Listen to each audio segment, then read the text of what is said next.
Hello parents, मैं हूं doctor Deepak Pareek, MD paediatrician, a member of Indian Academy of paediatrics.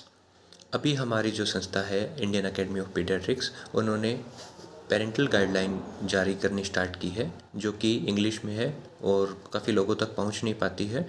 तो as a member of Indian Academy of Pediatrics मेरा ये काम बनता है कि मैं ये गाइडलाइन हर उन पेरेंट्स को के तक पहुंचाऊं जिनको ये ज़रूरी है। तो आज हम बात करेंगे स्क्रीन टाइम की। सबसे पहले बात आती है कि स्क्रीन टाइम, सुना है काफ़ी कि स्क्रीन टाइम बच्चों को प्रभावित करता है, लेकिन स्क्रीन टाइम होता क्या है? स्क्रीन टाइम का मतलब होता है कि जब हमारा बच्चा जितने भी वक्त तक इलेक्ट्रॉनिक डिवाइसेस यूज़ करता है, यानी कि टीवी हो गया, लैपटॉप हो गया या मोबाइल फ़ोन हो गया, इन सब का कुमुलेटिव जो टाइम होता है, उसको एक दिन के अंदर वो कितनी देर तक इनको यूज़ करता है, इसको स्क्रीन टाइम कहते हैं। अब बात आती है कि स्क्रीन टाइम कितने वक्त तक बच्चा यूज़ कर सकता है और उस कब हम माने कि स्क्रीन टाइम एक्सेसिव यूज़ कर रहा है हमारा बच्चा। तो सबसे पहले बात आती है कि स्क्रीन टाइम जो लेस देन 2 इयर्स के बेबीज़ होते हैं, 2 साल से कम के बच्चे होते हैं, उनके लिए स्क्रीन टाइम ऑलमोस्ट 0 आवर्स होता है। मतलब उनको स्क्रीन नहीं यूज़ करने देना चाहिए। सिर्फ़ और सिर्फ वो ओकेजनली कभी कभी अपने रिलेटिव से बात करने के लिए वीडियो कॉल का यूज़ कर सकते हैं। लेकिन आजकल हमने देखा है कि छोटे छोटे बच्चे 1 साल के, 1.5 साल के काफ़ी देर तक यूट्यूब पे कार्टून्स देखते रहते हैं, टीवी में कार्टून्स देखते रहते हैं। तो वो एक अच्छी बात नहीं है। पेरेंट्स जनरली क्या करते हैं कि बच्चे को चुप कराने के लिए या किसी भी चीज़ से डिस्ट्रैक्ट करने के लिए फ़ोन उनको दे देते हैं, लेकिन एक बार तो वो चुप हो जाते हैं, लेकिन इसका रिज़ल्ट हमारे पास ये मिलता है कि बच्चे को उस चीज़ की आदत लग जाती है, जो कि एक बुरी चीज़ है। अब बात करते हैं बड़े बच्चों के लिए, 2 साल से 5 साल तक के बच्चों के लिए। जो 2 साल से 5 साल तक के बच्चे होते हैं, उनके लिए 1 घंटे से कम का स्क्रीन टाइम अलाउ है। 1 घंटे से जितना कम होगा उतना ज़्यादा अच्छा है। और उनसे जो बड़े बच्चे हैं, यानी कि 5 साल से बड़े बच्चे हैं, एडोलसेंट बेबी बच्चे हैं, तो उनके अंदर क्या होता है कि आजकल काफ़ी ऑनलाइन क्लासेस चलती हैं, तो उनको स्क्रीन टाइम हमें कुछ देना पड़ता है। लेकिन इसको हम कब मानें कि ये ज़्यादा हो रहा है? स्क्रीन टाइम के अलावा बच्चे को अपनी जो डेली एक्टिविटीज़ होती हैं, यानी कि उसका खेलना हो गया, वो ऑलमोस्ट 1 घंटे तक ज़रूर करना चाहिए।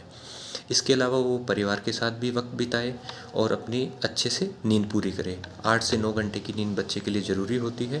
वो पूरी करने के बाद में अगर वो कुछ देर तक स्क्रीन टाइम यूज़ करता है, वो भी हेल्दी स्क्रीन टाइम। अब हेल्दी स्क्रीन टाइम ये होता है कि वो एजुकेशनल पर्पज़ के लिए स्क्रीन को यूज़ कर रहा है या फिर कुछ सीखने के लिए स्क्रीन को यूज़ कर रहा है, तो उसको हेल्दी स्क्रीन टाइम बोलते हैं। अनहेल्दी स्क्रीन टाइम कौन सा होता है कि ऐसे ही बैठ के सिर्फ टाइम पास करने के लिए टीवी पे कार्टून्स वगैरह देखना, वो अनहेल्दी स्क्रीन टाइम में आता है।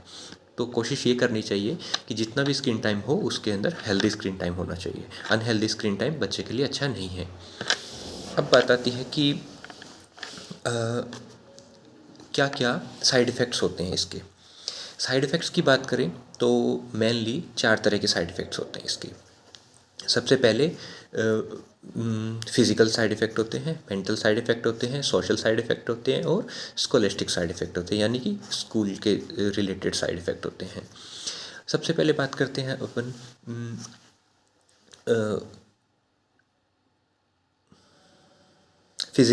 सबसे पहले बात करते हैं हम फिज़िकल साइड इफ़ेक्ट्स की। फ़िज़िकल साइड इफ़ेक्ट्स के अंदर क्या होता है कि बच्चा ज़्यादा देर तक स्क्रीन टाइम यूज़ करता है, तो वो उसकी सेडेंटरी लाइफ़स्टाइल हो जाती है, यानी कि वो पूरे टाइम तक बैठा रहने की आदत लग जाती है। बच्चों को हमेशा एक्टिव रहना चाहिए, लेकिन बैठे रहने की वजह से उनके अंदर ओबेसिटी आने लग जाती है, यानी कि मोटापा बढ़ने लग जाता है। उनका बीएमआर यानी कि बेसल मेटाबॉलिक रेट, यानी कि उपापचयन, वो उनकी रेट काफ़ी गिर जाती है, जिसकी वजह से वो प्रोन हो जाते हैं ओबेसिटी के। और आप सब लोग जानते हैं कि ओबेसिटी की वजह से काफ़ी नई नई बीमारियां बच्चों के अंदर पैदा होने लग जाती है। इवन ये भी देखा गया है कि ओबेसिटी अगर बचपन में होती है तो आगे जाके बच्चों को दिल की बीमारियां और ब्लड प्रेशर संबंधित बीमारियां होने की संभावना ज़्यादा रहती है। इसके बाद में होते हैं mental side effects. Mental side effects में क्या होता है कि बच्चा हमेशा फ़ोन के अंदर खोया रहता है, और फ़ोन के अंदर खोए रहने की वजह से उसके जो बाकी सोशल सर्कल्स हैं वो भी नहीं रहते, और साथ में उसके अलग अलग तरह के हाइपर एक्टिविटी डिसऑर्डर डेवलप होने लग जाते हैं, या फिर बच्चा ज़्यादा चिड़चिड़ापन होने लग जाता है, और वो बाकी अपने पेरेंट्स को या बाकी अपने फैमिली मेम्बर्स को पूरी तरह से पर्याप्त समय नहीं दे पाता है, जिसकी वजह से गुस्सा, चिड़चिड़ापन और पारिवारिक स्थितियाँ काफ़ी हद तक ख़राब होने लग जाती हैं। और सोशल साइड इफ़ेक्ट के अंदर, पहले बच्चे होते थे इवनिंग में अपने दोस्तों के साथ खेलने जाते थे, लेकिन आजकल वो ज़्यादातर समय अपने फ़ोन पे व्यतीत करते हैं, और फ़ोन पे भी कुछ उनके दोस्त होते हैं और कुछ दोस्त ऐसे होते हैं जिनसे वो कभी मिले भी नहीं होते। तो एक सोशल सर्किल होता है, हेल्दी सोशल सर्किल, वो नहीं बन पाता है। और इसके बाद में ज़्यादा देर तक स्क्रीन यूज़ करने से बच्चे की स्कूल की जो परफॉर्मेंस होती है वो भी काफ़ी हद तक गिरनी शुरू हो जाती है। फिर अगला सवाल आता है कि आजकल तो सभी बच्चे या थोड़े जो बड़े ओल्डर चिल्ड्रन हैं, वो सभी स्क्रीन टाइम यानी कि मोबाइल, टीवी, लैपटॉप सबका यूज़ करते हैं। क्या इसका कुछ फ़ायदा भी है? बिल्कुल इसका कुछ फ़ायदा है, लेकिन डिपेंड करता है कि हम अपने बच्चे को कैसे ट्रेन करते हैं इसको यूज़ करने के लिए। अगर हम सिर्फ टाइम पास के पर्पज़ से बच्चे को ये सब चीज़ें देते हैं, तो ये इन चीज़ों से कुछ फ़ायदा नहीं होने वाला उनको। हाँ, लेकिन अगर हमारे बच्चे को हम कुछ एजुकेशनल पर्पज़ के वीडियो दिखाते हैं, एजुकेट करते हैं बच्चे को सोशल मीडिया के थ्रू, या फिर कोई ऑनलाइन क्लासेस लेते हैं, ऑनलाइन योगा क्लासेस लेते हैं, तो हाँ, फिर इस स्थिति के अंदर इस बच्चे को कुछ फ़ायदा हो सकता है। लेकिन इसके बीच में एक बहुत नैरो लाइन है कि कब ये हेल्दी स्क्रीन टाइम एक बैड स्क्रीन टाइम के अंदर चेंज हो जाए। फिर बात आती है कि एक सही समय क्या है बच्चे को फ़ोन देने के लिए। जैसे मैंने पहले बताया, 2 साल से कम उम्र के बच्चों को हमेशा फ़ोन से दूर रखना चाहिए और फ़ोन यूज़ नहीं करने देना चाहिए। हाँ, जब बच्चा 2 साल से थोड़ा बड़ा होने लग जाए, तो फिर उसको कुछ हद तक हम फ़ोन इस्तेमाल करने का इजाज़त दे सकते हैं।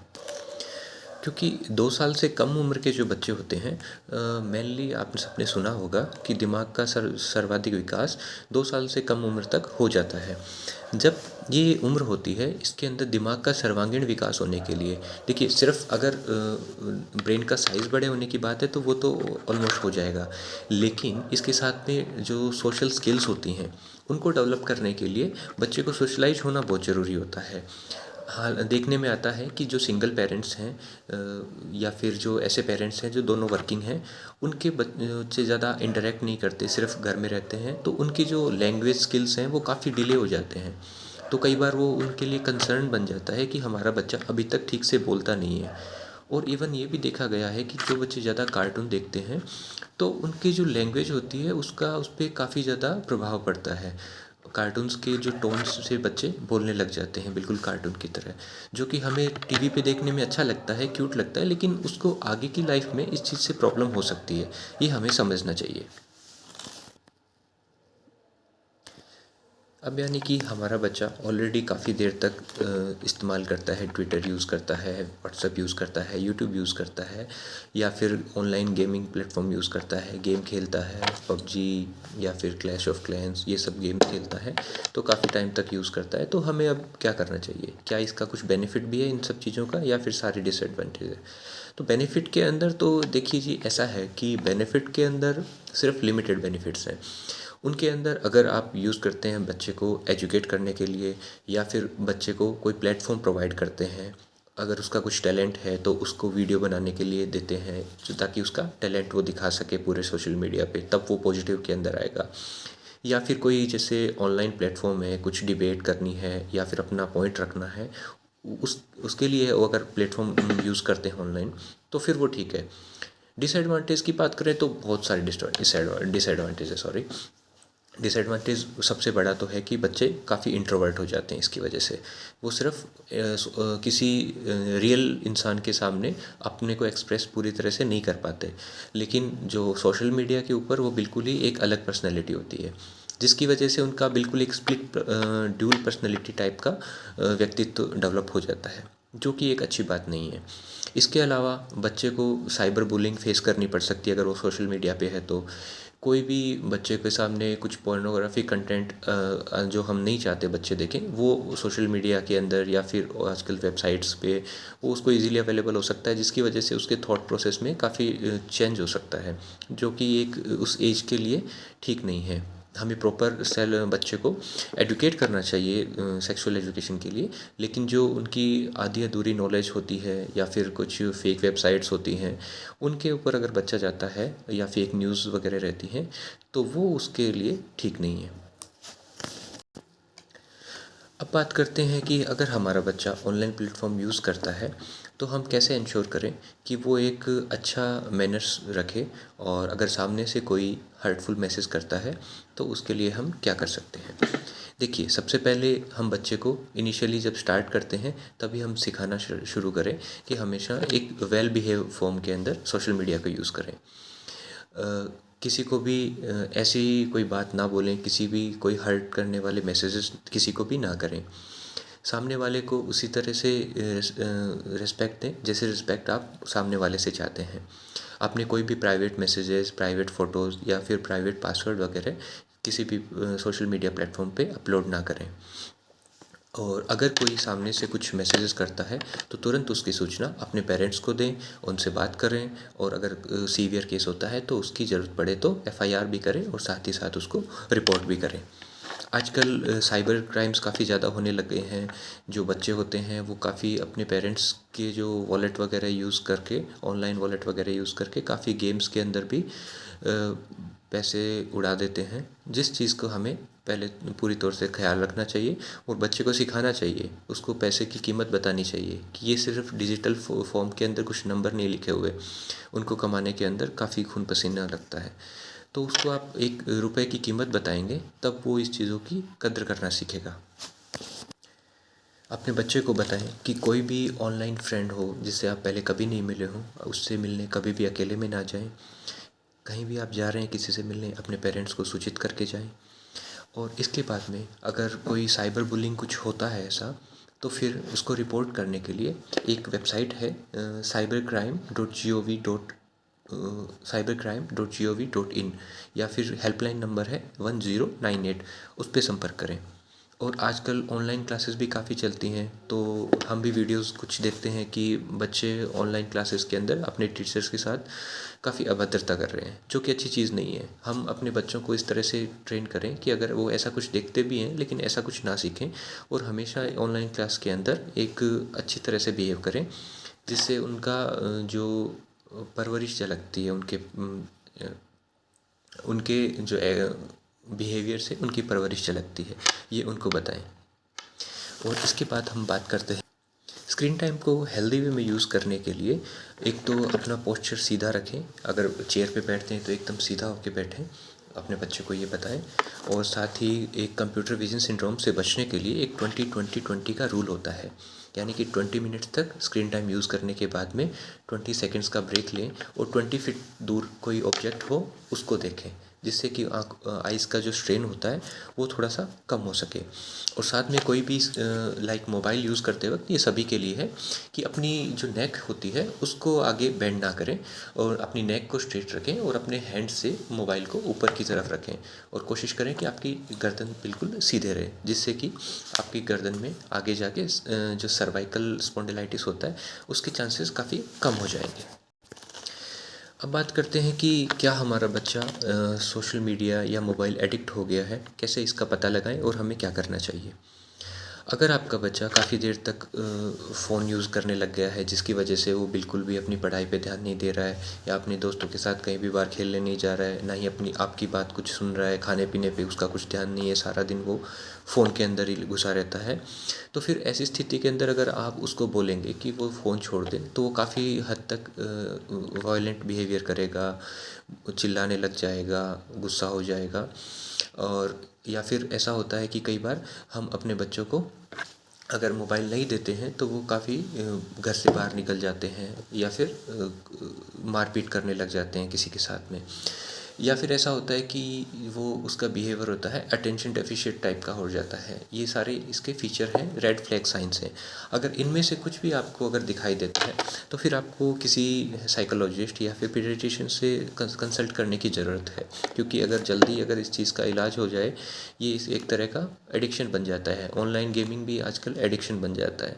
तो ये जितना जल्दी ट्रीट हो जाए तो उस एडिक्शन का उतनी जल्दी से बच्चे को नुकसान कम से कम हो पाएगा। फिर बात आती है कि मैं खुद यानी कि आप पेरेंट्स स्क्रीन टाइम कम यूज़ करते हैं, या फिर आप चाहते हैं कि मेरे स्क्रीन टाइम का मेरे बच्चे पे इफ़ेक्ट पड़ता है या नहीं पड़ता। तो इसका जवाब है हाँ, और काफ़ी प्रोमिनेंटली मैं बोलूँगा कि हाँ। सिर्फ बोलने से नहीं होता, जब बच्चे हमें देखते हैं तो वो हमें फॉलो करते हैं। अगर हम पूरे दिन अपने मोबाइल को यूज़ करते हैं, लैपटॉप को यूज़ करते हैं, तो वो भी ऐसा ही करेंगे। अगर आप वर्क फ्रॉम होम कर रहे हैं तो कोशिश करें कि किसी दूसरे रूम के अंदर जाके अपने फ़ोन को या अपने लैपटॉप को यूज़ करें। घर पे अगर आप उनके सामने ऐसा करेंगे तो वो आपसे बिल्कुल इसी तरह की चीज़ें सीखेंगे। तो आज हमने इस टॉपिक के बारे में बात की। ये आईएपी की गाइडलाइंस मैंने आपको बताई। मेरी तरफ से मैं इसमें कुछ ज़्यादा नहीं जोड़ा मैंने। ये आईएपी की गाइडलाइंस है पेरेंट्स के लिए, और इस तरह की और भी आगे गाइडलाइंस मैं आपको हिंदी में बताता रहूँगा। Thank you.